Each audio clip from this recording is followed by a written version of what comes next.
મધરાત્રે Iran પરનો હુમલો ટાળવાની અમેરિકાએ જાહેરાત કરી। ડોનાલ્ડ ટ્રમ્પે મધરાત્રે સોશિયલ મીડિયા પર લખ્યું, હુમલો કેન્સલ। તમામ રીતે સમાધાનની તૈયારી છે, માટે હુમલો ન કરવાની વાત ટ્રમ્પે કરી। શાંતિ પ્રક્રિયામાં સામેલ તમામ દેશોનો પોસ્ટરમાં ઉલ્લેખ કરવામાં આવ્યો છે। ટૂંક સમયમાં જ પીસ ડીલ પર સાઇનનું સ્થળ જાહેર કરવામાં આવશે તેવો દાવો ડોનાલ્ડ ટ્રમ્પ દ્વારા કરવામાં આવ્યો છે। વૈશ્વિક બજારોની અંદર અત્યારે હાલ તો એ સ્થિતિ જે છે તે સામાન્ય જોવા મળી રહી છે।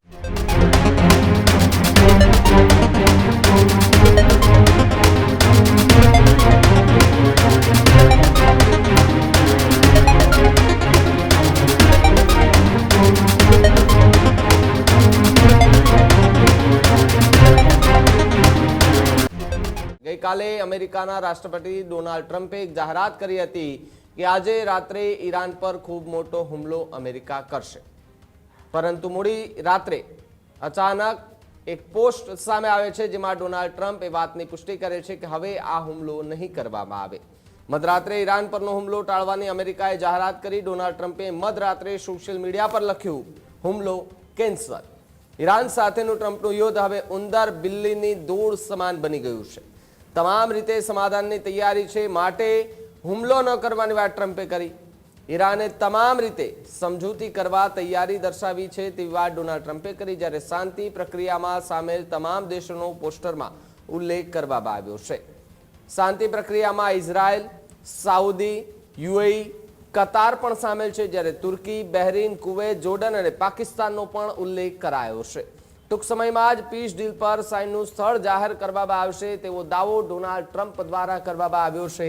ત્યારે મધરાત્રે ઈરાન પરનો હુમલો ટાળવાની અમેરિકાએ જાહેરાત કરતાની સાથે જ વૈશ્વિક બજારોની અંદર જે ચિંતાઓ વ્યાપી હતી એ ચિંતાઓમાં ક્યાંક ઘટાડો થતો જોવા મળ્યો, અને જો કદાચ આ હુમલો થયો હોત તો વૈશ્વિક બજારની અંદર ખૂબ મોટી ઉથલપાથલ થાય તેવી સંભાવનાઓ વર્તાતી જોવા મળી રહી હતી।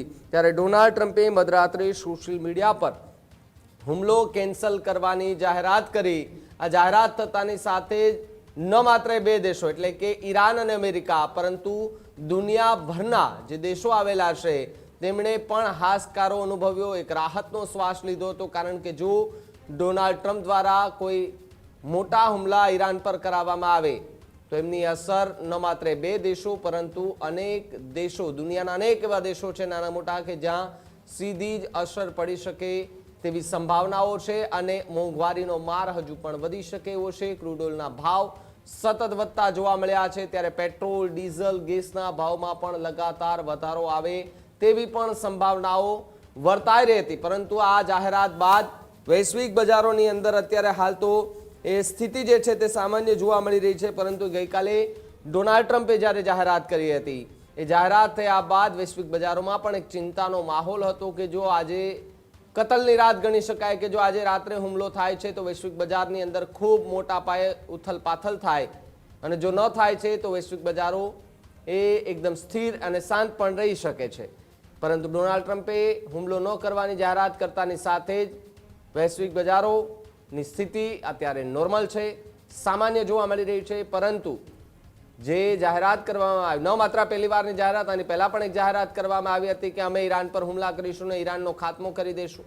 ફરી એક વખત જાહેરાત, એટલે કે ડોનાલ્ડ ટ્રમ્પ લગાતાર ઈરાનને ડરાવવા માટે જાહેરાતો કરે છે, હુમલાઓ કરવાની, સફાયો કરવાની જાહેરાત કરે છે, પરંતુ અંતિમ ઘડીએ ડોનાલ્ડ ટ્રમ્પ પોતાનો નિર્ણય જે છે તે ફેરવી નાખતા હોય છે। તેની અંદર હુમલો ન કરવાની વાત કરવામાં આવતી હોય છે, સમાધાનની વાત, પીસ ડીલની વાત કરવામાં આવતી હોય છે, એક ટેબલ ઉપર બેસવાની વાત ડોનાલ્ડ ટ્રમ્પ દ્વારા કરવામાં આવતી હોય છે। એટલે કે અલગ અલગ નિવેદનો જે છે તે ત્યાંથી સામે આવતા હોય છે ડોનાલ્ડ ટ્રમ્પના, અને બધાની વચ્ચે ફરી એકવાર ડોનાલ્ડ ટ્રમ્પનું એક નિવેદન જે ગઈકાલે સામે આવ્યું હતું કે આજે રાત્રે ઈરાન પર ખૂબ મોટો હુમલો અમેરિકા કરશે, સૈન્યના જવાનો કરશે અને બોર્ડર પર ઉતરી અને ત્યાં ફાયરિંગ સહિતની જે ઘટનાને અંજામ આપશે, અને જે ઠેકાણાઓ છે ઈરાનના અલગ અલગ ત્યાં આગળ જઈને બધું ભસ્મીભૂત કરવાની ધમકીઓ જે છે તે ડોનાલ્ડ ટ્રમ્પે આપી હતી। પરંતુ મોડી રાત્રે તેમની પોસ્ટ સોશિયલ મીડિયા પર વાયરલ થતા ઈરાન અને જે અમેરિકા વચ્ચે ચાલી રહેલું જે યુદ્ધ છે એ યુદ્ધની સ્થિતિ થોડી સામાન્ય થતી પણ જોવા મળી રહી છે। હજુ સુધી તમે અમારી ચેનલને સબસ્ક્રાઇબ નથી કરી તો અત્યારે જ ન્યૂઝરૂમ ગુજરાતને સબસ્ક્રાઇબ કરો, ફેસબુક અને ઇન્સ્ટાગ્રામ પર ફોલો કરો।